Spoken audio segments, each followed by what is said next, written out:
Os destaques da semana entre os julgamentos do plenário do Supremo Tribunal Federal. Você confere aqui na TV Justiça. É o Plenárias que está começando.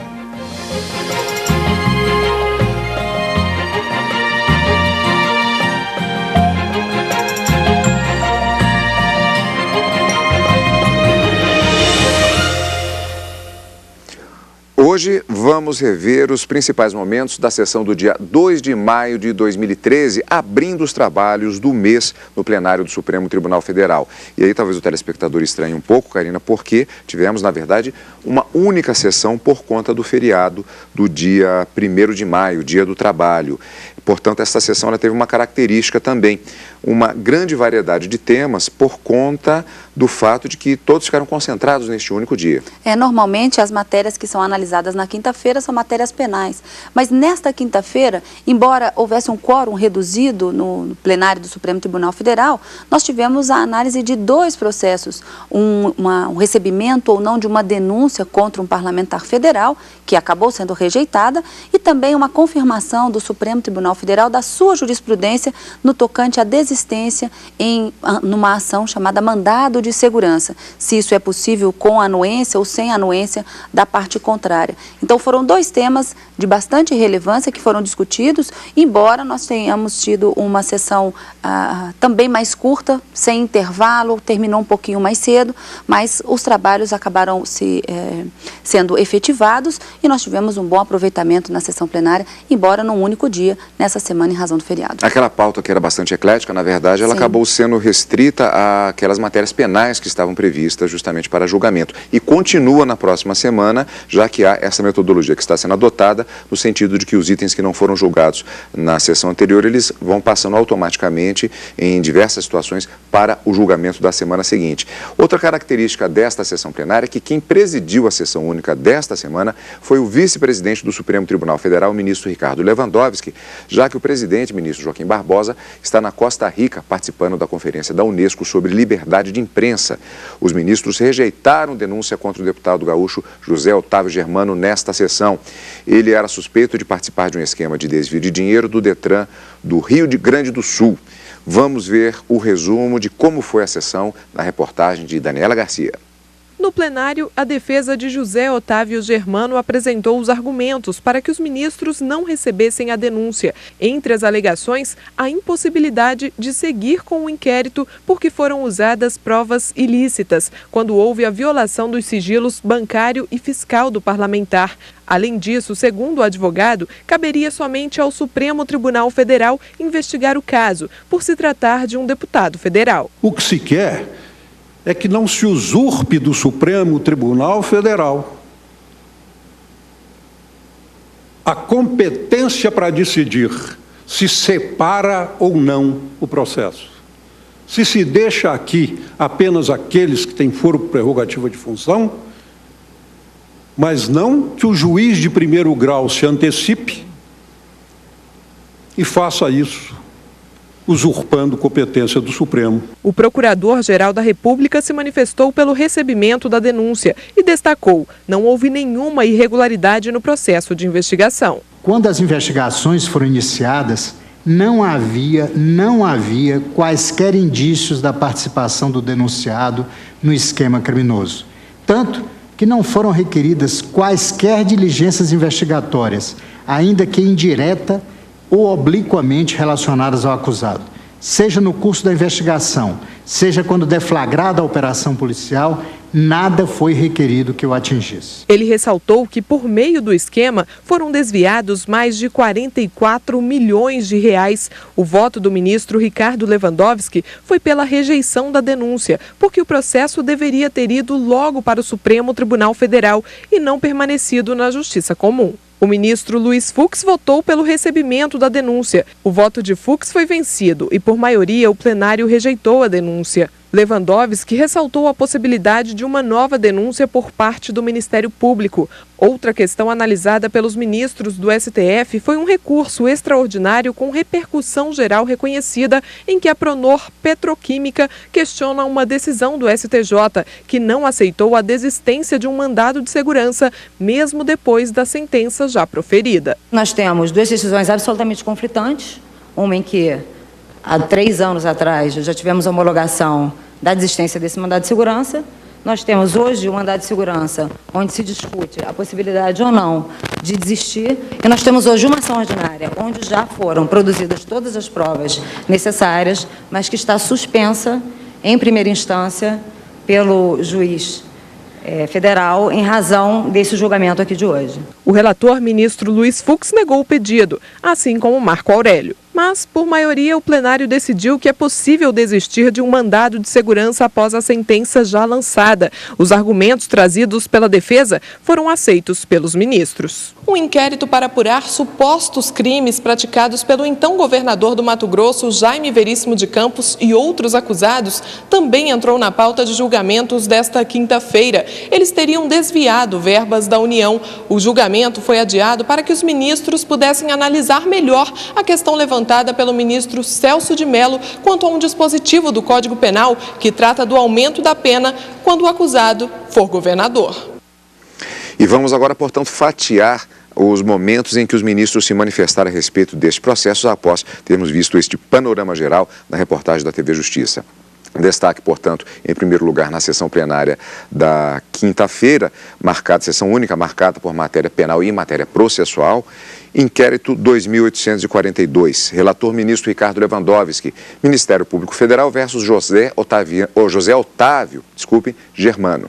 Trata-se de denúncia em que é imputado ou denunciado a prática dos crimes previstos no Código Penal e também na Lei 8666 de 93, a Lei das Licitações, por suposta participação em esquema de fraudes e desvio de recursos do Detran do Rio Grande do Sul, por meio de fundações de apoio ligadas à Universidade Federal de Santa Maria, contratadas mediante dispensa de licitação para aplicação de exames teóricos e práticos de direção. Karina, a questão da competência de autoridade para atos processuais foi determinante no entendimento do relator na definição de aceitar ou não a denúncia.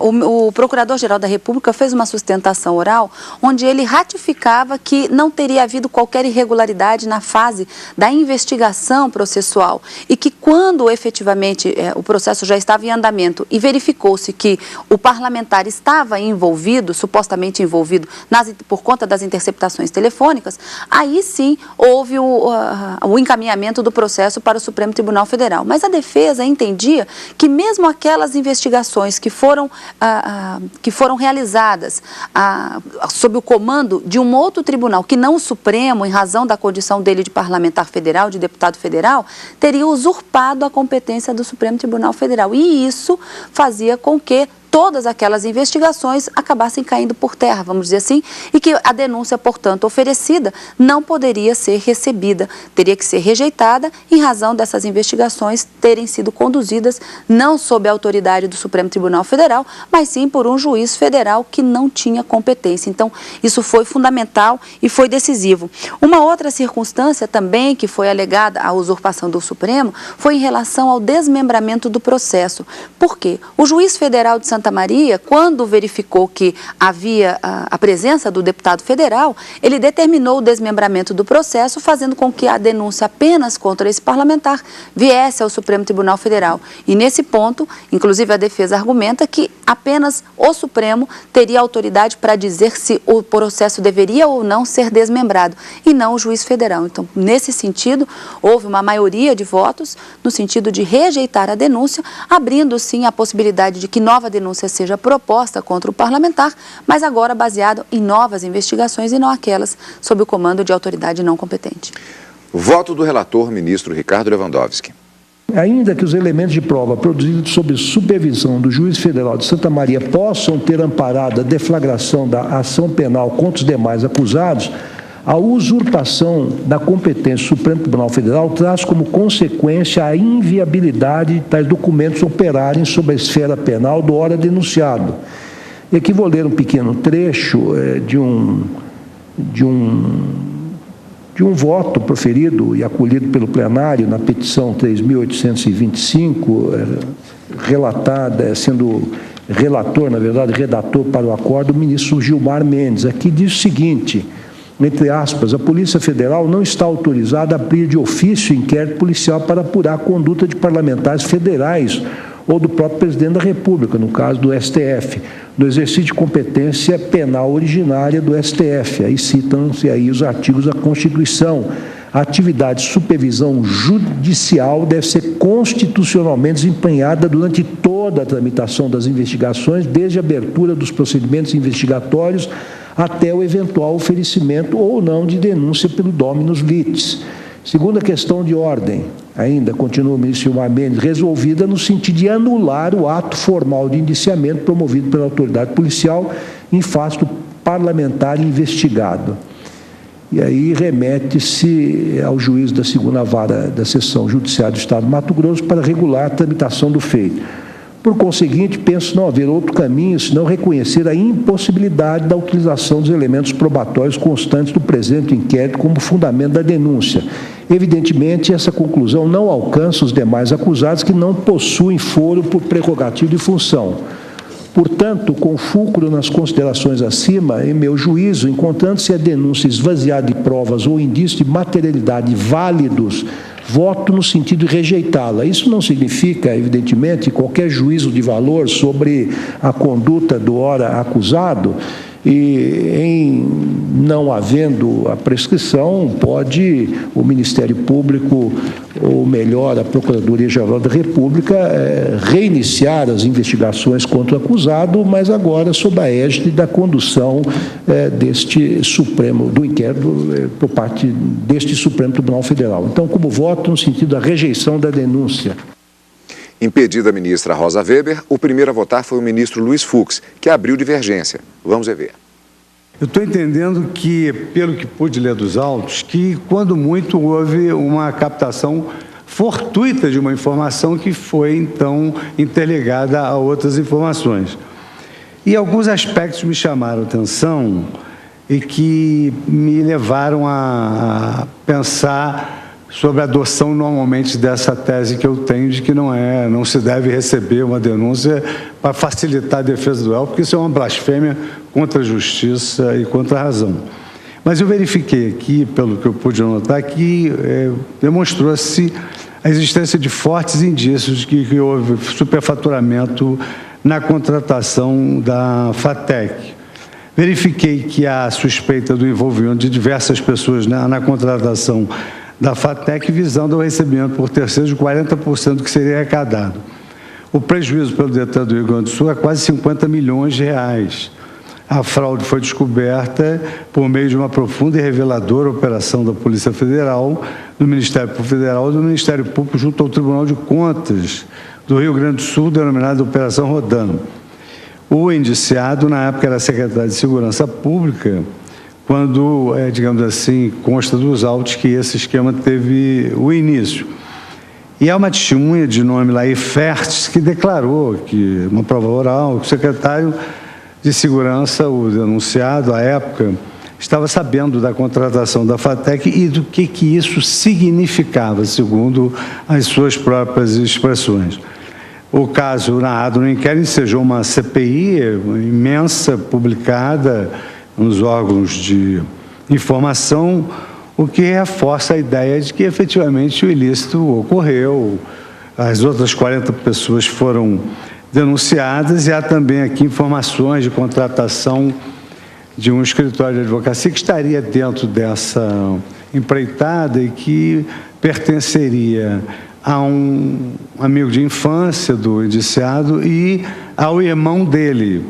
Então, são alguns dados e outras questões que eu aqui mencionei, são alguns dados que, nesse exato momento, não me dão, digamos assim, pedindo vênia, evidentemente, as opiniões contrárias, não me dão conforto para rejeitar de plano a denúncia. Ela é muito circunstanciada, uma denúncia muito minudente na narrativa das ações, então eu vou pedir vênia a Vossa Excelência para receber a denúncia. Receber a denúncia.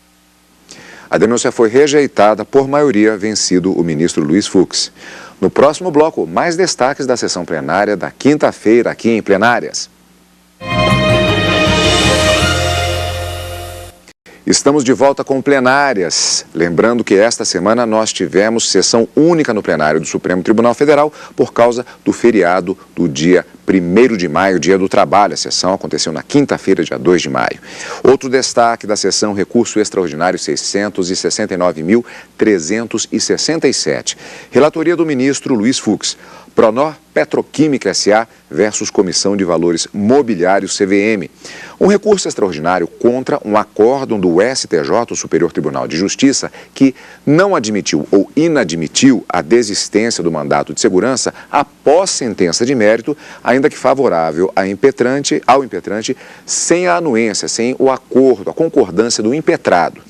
A alegação do recorrente teria sido o descumprimento de mandamentos da Constituição Federal, sustentando que o STJ teria aplicado o entendimento contrário ao do Supremo Tribunal Federal e ainda, ao rejeitar os embargos declaratórios, teria deixado de analisar as alegações de ofensa aos princípios da ampla defesa, do devido processo legal e da isonomia. Karina, como é isso? Depois do mérito não pode haver desistência em mandado de segurança?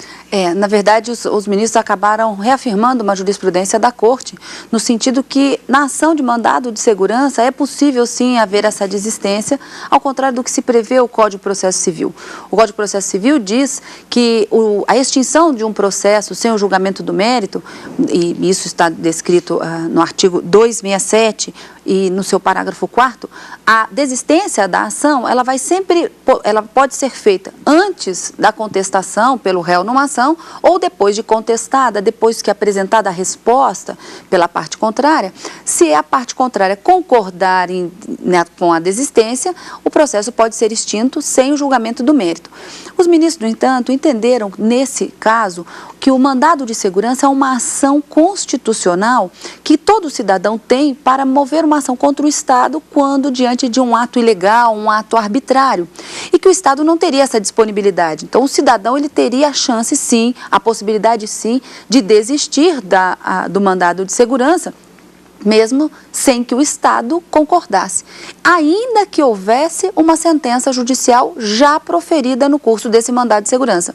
Esse não foi o entendimento, por exemplo, do ministro Luiz Fux e do ministro Marco Aurélio, mas foi o entendimento firmado pela maioria no Supremo, que acabou aplicando a orientação jurisprudencial da própria Suprema Corte do Brasil, que vinha sendo nesse sentido. Então, mais uma vez, nós tivemos a confirmação da orientação das decisões proferidas pelo Supremo, vencido apenas o ministro Marco Aurélio. Mandado de segurança, ação constitucional, direito do cidadão contra um ato ilegal arbitrário do Estado, não é preciso a anuência, então, da parte contrária para que haja a desistência, mesmo havendo sentença judicial proferida. Vencido o ministro Marco Aurélio, que acompanhava o ministro Luiz Fux, que na verdade havia feito... Na verdade, ele não abriu divergência porque ele era o relator do processo, mas ele apresentou uma proposta, justamente no plenário, que foi bastante debatida exatamente nesse sentido. Exatamente, e com ele votou apenas o ministro Marco Aurélio, os demais ministros acabaram seguindo a divergência que foi aberta pela ministra Rosa Weber. Vamos direto ao voto do relator, ministro Luiz Fux. Ele cita a jurisprudência da Corte para embasar o respectivo voto. E eu trouxe aqui uma série também de outros subsídios que infirmam a possibilidade dessa desistência do mandado de segurança. E é um dado importante também, depois que a decisão de mérito, que o mandado de segurança é dirigido contra um ato da administração. E a própria administração pública, ela procura manter a rigidez dos fundamentos daquele ato que foi atacado por um mandado de segurança. Isso não é um processo só do interesse da parte, isso é um processo do poder público, porque é um dos poucos casos em que surgiu no direito brasileiro a possibilidade de os juízes deferirem tutela antecipatória. Foi exatamente no mandado de segurança. E se observou que não é só o poder público que lesa, o particular também lesa, daí ter surgido depois a tutela antecipada. Então, o poder público tem interesse em manter a rigidez do seu ato conforme a decisão do mérito do mandado de segurança, exatamente porque daquela decisão há alguns outros efeitos reflexos, porque muitas vezes o mesmo ato sujeito a mandado de segurança, ele é objeto imediato de inúmeros outros writs impetrados por outras partes. E aí eu digo diversamente, porque essa foi a jurisprudência mais recente do tribunal, aí sim, a renúncia ao direito é ato unilateral, com que o autor dispõe do direito subjetivo material que afirmara ter, importando a extinção da própria relação de direito material que dava causa à execução forçada, consubstanciando um instituto bem mais amplo que a desistência da ação, que opera tão somente a extinção do processo sem resolução do mérito, permanecendo íntegro o direito material que poderá ser objeto de nova ação. Aí aqui eu cito o precedente do ministro Marco Aurélio, cito o precedente do ministro Preluso, e cito os inúmeros precedentes do tribunal que analisa mais a miúde a legislação infraconstitucional, que é o Superior Tribunal de Justiça, que já pacificou o entendimento através da sua seção de direito público e depois de proferida a sentença de mérito,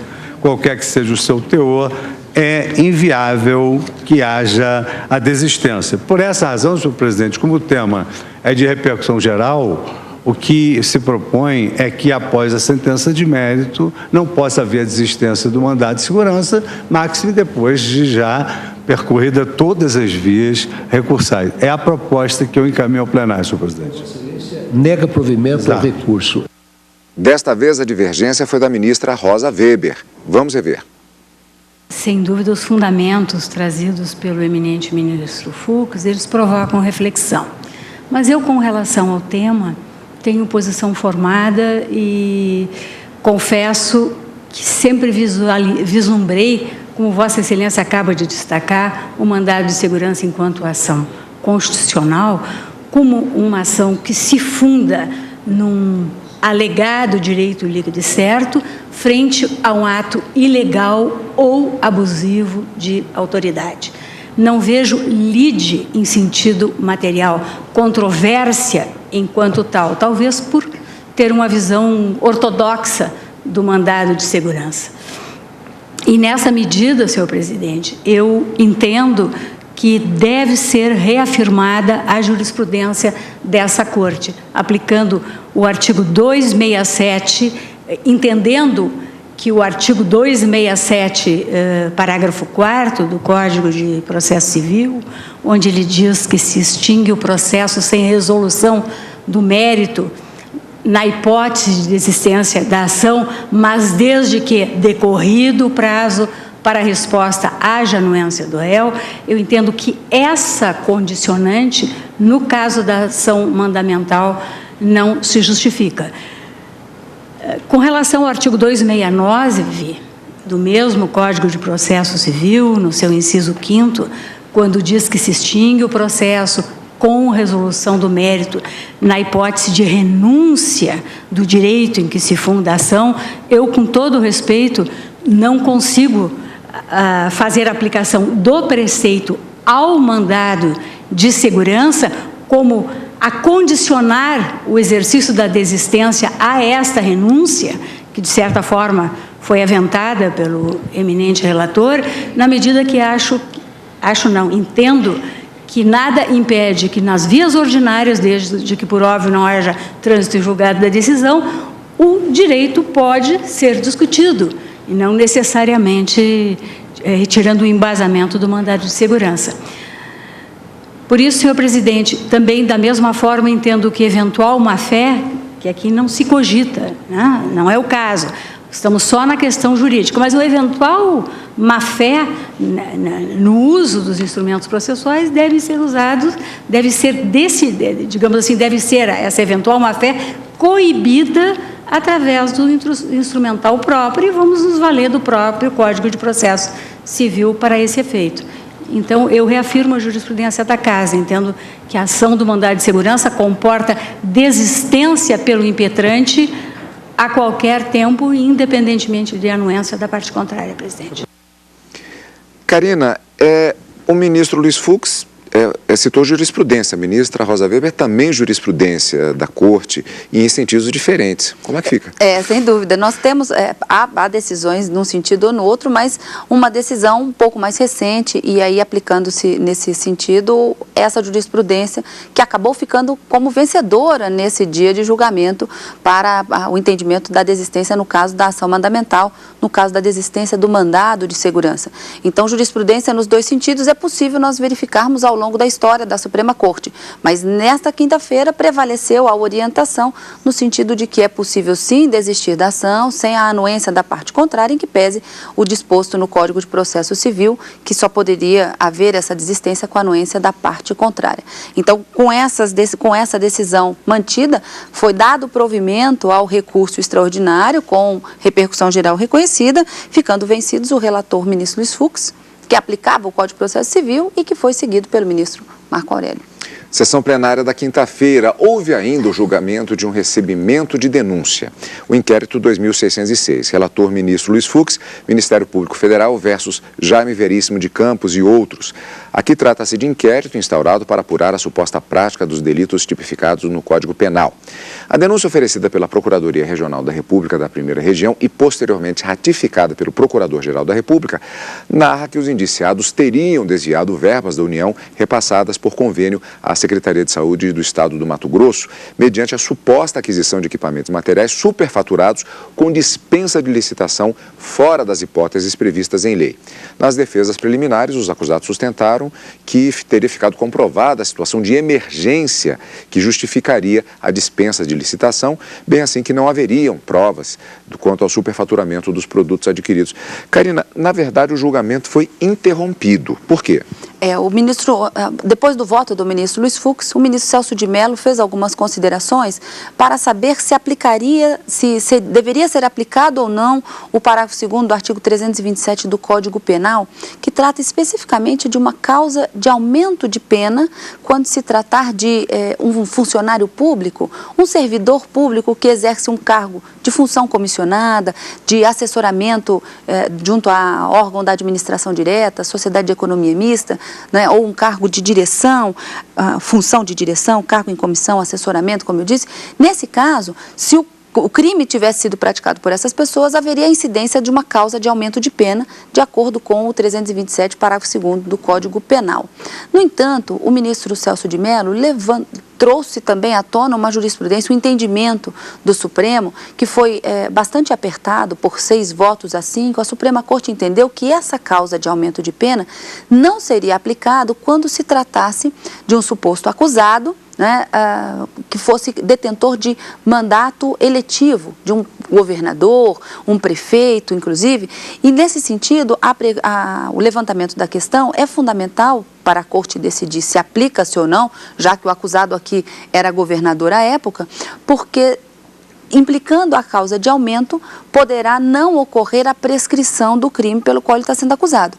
Mas se não incidir a causa de aumento e aí confirmar-se a jurisprudência do Supremo, poderá haver a prescrição e aí é extinta a punibilidade, sequer recebe-se a denúncia e processa-se a ação penal. Então, acaba sendo uma questão preliminar. Acaba sendo uma questão, e como o quórum, né, o ministro Joaquim Barbosa não estava presente na sessão, outro ministro também, uma cadeira vazia ainda, pendente de preenchimento, essa discussão sobre a confirmação, a ratificação dessa orientação jurisprudencial, já que foi decidida de uma forma apertada por 6 votos a 5, o ministro Celso de Mello ponderou que seria interessante suspender o julgamento para analisar o recebimento ou não dessa denúncia, para que a Corte, numa formação mais completa, pudesse decidir se aplica-se ou não, nesse caso, a causa de aumento de pena a governadores à época que estiverem sendo acusados desses crimes. Bom, e quando o julgamento voltar ao plenário do Supremo, você vai acompanhar ao vivo direto do plenário. E na semana que vem, nós vamos continuar acompanhando os julgamentos exatamente nos nossos encontros semanais. E na semana que vem, há encontro marcado já no direto do plenário ao vivo, quarta e quinta, e no plenárias no final de semana. Obrigado pela companhia, como sempre. E continue aqui, na TV Justiça.